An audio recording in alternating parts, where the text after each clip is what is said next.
Praise the lord. యేసయ్య నామములో చిన్నమంద ministries అనే YouTube ఛానల్లో మంచి వాగ్దానం చూస్తున్న మీ అందరికీ మా ప్రత్యేకమైనటువంటి వందనాలు తెలియపరుస్తున్నాం. ఈరోజు ప్రభు మనతో మాట్లాడుతున్నటువంటి గుడ్ ప్రామిస్, మంచి వాగ్దానం పరిశుద్ధ గ్రంథాలు తెరిచి చదువుకుందాం. ద్వితీయోపదేశకాండము 15వ అధ్యాయము 10వ వచనం.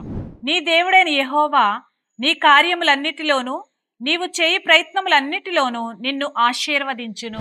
హల్లెలూయా. ఈరోజు మంచి వాగ్దానం. మీ దేవుడైన యెహోవా, నీ దేవుడైన యెహోవా నువ్వు చేస్తున్న కార్యములన్నింటిలోనూ, నీవు చేస్తున్న ప్రయత్నాలన్నింటిలోనూ నీకు తోడయుండి నిన్ను ఆశీర్వదించునుగాక. ఆమేన్ అన్నారండి. ఆమేన్ అనండి. నా ప్రభు చేస్తాడు.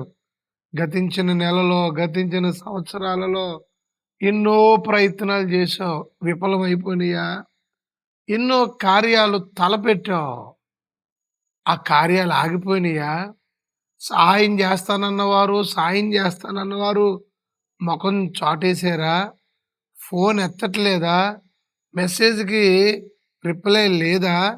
ఈరోజు నా ప్రభు వాటన్నిటికి సమాధానం ఇవ్వబోతున్నాడు. ఈరోజు నమ్మండి. ఈ సంవత్సరంలో, ఈ నెలలోనే నువ్వు ఏ కార్యం తలపెట్టావో ఆ కార్యాన్ని నా ప్రభు చేయబోతున్నాడు. ఆ కార్యమును ఆశీర్వదించబోతున్నాడు. ఆ కార్యానికి కావలసిన ధనాన్ని, బలాన్ని సమస్తమును సమకూర్చుచున్నాడు ఈ సంవత్సరం. నమ్మండి. నీ ప్రయత్నం అన్నీ కూడా సఫలపరుస్తున్నాడు. బైబిల్లో అబ్రహాం గారు తన కుమారుడు వివాహం ప్రయత్నం కొరకు అడుగులు ఎదురుగేసాడు. ఇక ఎలియాజర్ను పంపాడు. ఎలియాజర్ని వారి అబ్బాయి వివాహం నిమిత్తం పంపితే ఇస్సాక్ గారి నిమిత్తం ఎలియాజర్ గారు అంటాడు, ఆదికాండం 24వ అధ్యాయం 12వ వచనంలో, నా యజమానుడగు అబ్రహాము దేవుడైన యెహోవా నేనొచ్చిన కార్యము త్వరలో సఫలము చేసి అని చక్కటి మాట ఉంటుంది. పైకి వెళ్ళి చూస్తే 11వ వచనంలో తను మోకరించాడు, తనతో ఉన్న గొర్రెలను మోకరింపజేసి అడుగుతున్నాడట. ఈ సంవత్సరంలో మోకాళ్ళే, గతించిన సంవత్సరంలో సరిగ్గా మోకాళ్ళేసి అడగలేదేమో. మోకరించిన మోకాళ్ళకి అన్యాయం చేసే దేవుడు కాదండి. మనుషులు అన్యాయం చేయొచ్చు, మనుషులు సఫలపరుస్తానని చెప్పి, సహాయం చేస్తానని చెప్పి దూరం వెళ్ళిపోవచ్చు.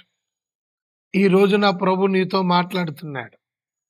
ఈ ఎలియాజరు అడగగానే త్వరగా సఫలము చేయమని. ఈ సంవత్సరం త్వరగానే నీకు సఫలం చేస్తాడు. అలాగ మోకాళ్ళు వేసి అడగగానే రెబ్బకమ్మ పెళ్లి కూతురు నడుచుకుంటూ వస్తుందట. ఆమెతో మాట్లాడాడు, సంభాషణ చేశాడు. ఇటుకు తీసుకెళ్ళింది ఆ చెల్లి, చక్కనిదని ఉంటుంది. అక్కడ మాటలు కలిసినవి. ప్రభువు తన కార్యమును సఫలపరిచాడు. చాలా అద్భుతమైనటువంటి విషయం ఇది. ఇస్సాకు రెబ్కా వివాహం సెట్ అయిపోయింది. అక్కడ దాంట్లో చెప్పవలసిన చక్కటి మాట, ఎలియాజరు వచ్చిన పని, ఆ కార్యము త్వరలోనే సఫలమైంది. ఈ సంవత్సరం త్వరలోనే నీ కార్యము సఫలమగు. అది ఏ కార్యం అనండి, నువ్వు ఏది తలపెట్టావో, నువ్వు తలపెట్టిన ప్రతి కార్యం ఈ సంవత్సరంలో జరగబోతుంది. అందుకే అక్కడ రాయబడిన మాట, నీ దేవుడైన యెహోవా నీ కార్యములు అన్నింటిలోనూ ప్రజలు కొన్ని చేయగలరు. నీ బంధువులు, స్నేహితులు, అన్నదమ్ములు, అక్క చెల్లెళ్ళు సమస్త కార్యములను సఫలపరిచేవాడు. నీ ప్రయత్నం అంతా ఏం చేసేవాడట?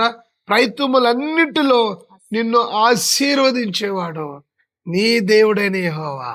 యేసుక్రీస్తు ప్రభుల వారు నిన్ను ఈరోజు ఆశీర్వదించి కార్యాలన్నీ సఫలపరచునుగా. ఇంకా ఆలస్యం ఎందుకు? కళ్ళు మూసుకోండి, మోకాలు వేయండి. నా ప్రభు అద్భుతం చేసి ఈ సంవత్సరమే ఆశీర్వదించబోతున్నాడు. ప్రార్థన. దయగల మా తండ్రి, నీ ఘనమైన నామానికి స్తుతులు స్తోత్రాలు చెల్లించుకుంటున్నాం తండ్రి. ఈ రోజు ఇచ్చినటువంటి మంచి వాగ్దానాన్ని బట్టి నీ కృతజ్ఞతలు ప్రభా. నీ దేవుడైన యెహోవా నీకు తోడుగా నిన్ను ఆశీర్వదిస్తాడని, నీవు చేయి ప్రయత్నములన్నిటిలో సఫలము కలుగుతుందని ప్రభు నువ్వు మాట్లాడిన రీతిని బట్టి నీకు స్తోత్రములు. అలనాడు అయా నా తండ్రి అబ్రహాము అయ్యా వారి కుమారుడు నిమిత్తం ఇస్సాకు నిమిత్తము ఎలియాజరుని పంపించినప్పుడు అయ్యా యెహోవా ఈ కార్యము సఫలపరచుమని నిన్ను ప్రార్థన చేయగా అయ్యా వారి జీవితంలో నువ్వు చేసిన కార్యాన్ని ఈ రోజు మాకు మరి ఒకసారి తెలియపరిచినందుకే స్తోత్రములు. అలాగే ప్రియ బిడ్డలు, ఈ వాగ్దానం వింటున్నటువంటి బిడ్డలు వారు ఏ ప్రయత్నాలు చేస్తున్నారో యేసు నామములో సఫలపరచబడును గాక. యేసు నామములో అయా కార్యములు జరుగును గాక. యేసు నామములో నా తండ్రి వారి జీవితాల్లో శుభ కార్యములు జరుగునట్లు సహాయం చేయండి నాయన. మేలులతో నింపండి, కృపతో అయా నా తండ్రి బిడ్డలందరినీ నడిపించండి ప్రవ్వా. అయా వారు చేయించినటువంటి అయా ప్రతి తలంపు, ప్రతి ఉద్దేశము, ప్రతి కార్యము కూడా అయా నీ చిత్తానుసారంగా యేసు నామములో నెరవేర్చండి ప్రభా. అద్భుతం చేసి మహిమ పొందమని ఈ వాగ్దానం విని నమ్మి విశ్వసించిన వారి జీవితంలో గొప్ప కార్యములు మీరు జరిగించి మహిమ పొందమని యేసు నామమున అడుగుచున్నాము తండ్రి. ఆమేన్. తండ్రి, కుమార, పరిశుద్ధాత్మ సదా అందరికీ తోడే ఉండును గాక.